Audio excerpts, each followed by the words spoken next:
Hello everyone, I'm James Cormier. Welcome to the channel where we discuss everything project management. In today's video, we're going to be talking about project lifecycle and product lifecycle. I'll discuss the differences between the two concepts, and then at the end I'll use an example to illustrate. So let's jump in.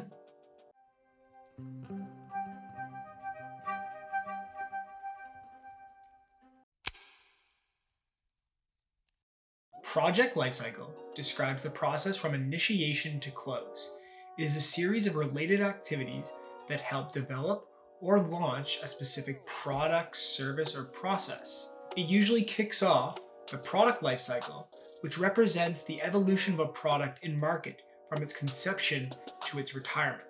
The project lifecycle describes the project's journey in 5 distinct stages, which combine to turn a project idea into a working product, service, or process. Once the deliverable is created and handed over, the project comes to an end. There are 5 stages in the project lifecycle. These are the process areas in PMBOK 6.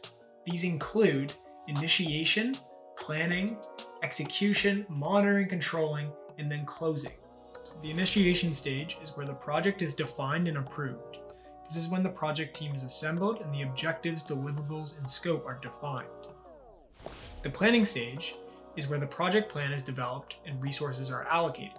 This is when the project schedule and budget are created and risks are identified and managed. The execution stage is where the actual work of the project is performed. This is where the project team builds the deliverables according to the project plan. The monitoring and control stage is where the project's progress is monitored and any deviations from the plan are identified and managed. The closure stage is where the project is completed and the deliverables are handed over to the stakeholders. This is where the project is evaluated and the lessons learned are documented. Now let's talk about product lifecycle. Product lifecycle is a series of phases that represent the evolution of a product from the time that it is introduced to the market till the time that it leaves. There are typically 4 stages in the product lifecycle. However, I've included 5. I want to include 5 to show development as a representation of the project lifecycle.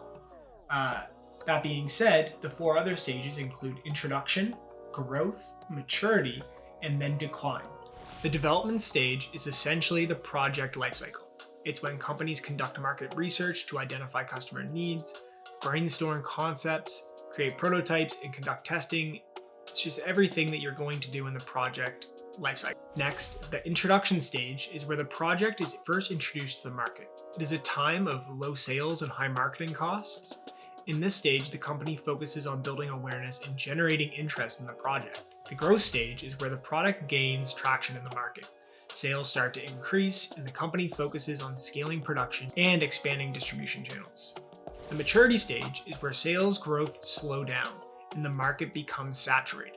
The company focuses on maximizing profits while keeping costs low. The decline stage is where sales begin to decline. The product eventually becomes obsolete. The company may need to decide to retire the product or replace it with a new one.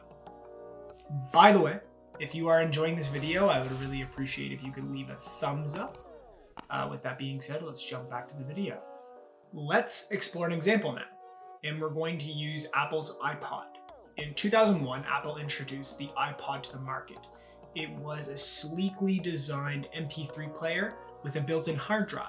Over the next few years, the iPod would enter the growth stage. It would have skyrocketing sales, and Apple would continue to commission new upgrades for new iPods.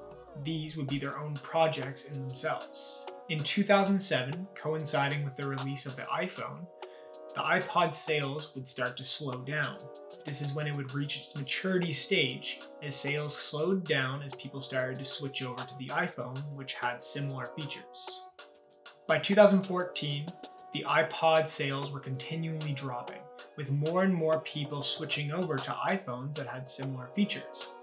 The iPod was discontinued. This concluded its product lifecycle. And that's it for today, folks. I hope you enjoyed this video. If you found it useful, consider subscribing.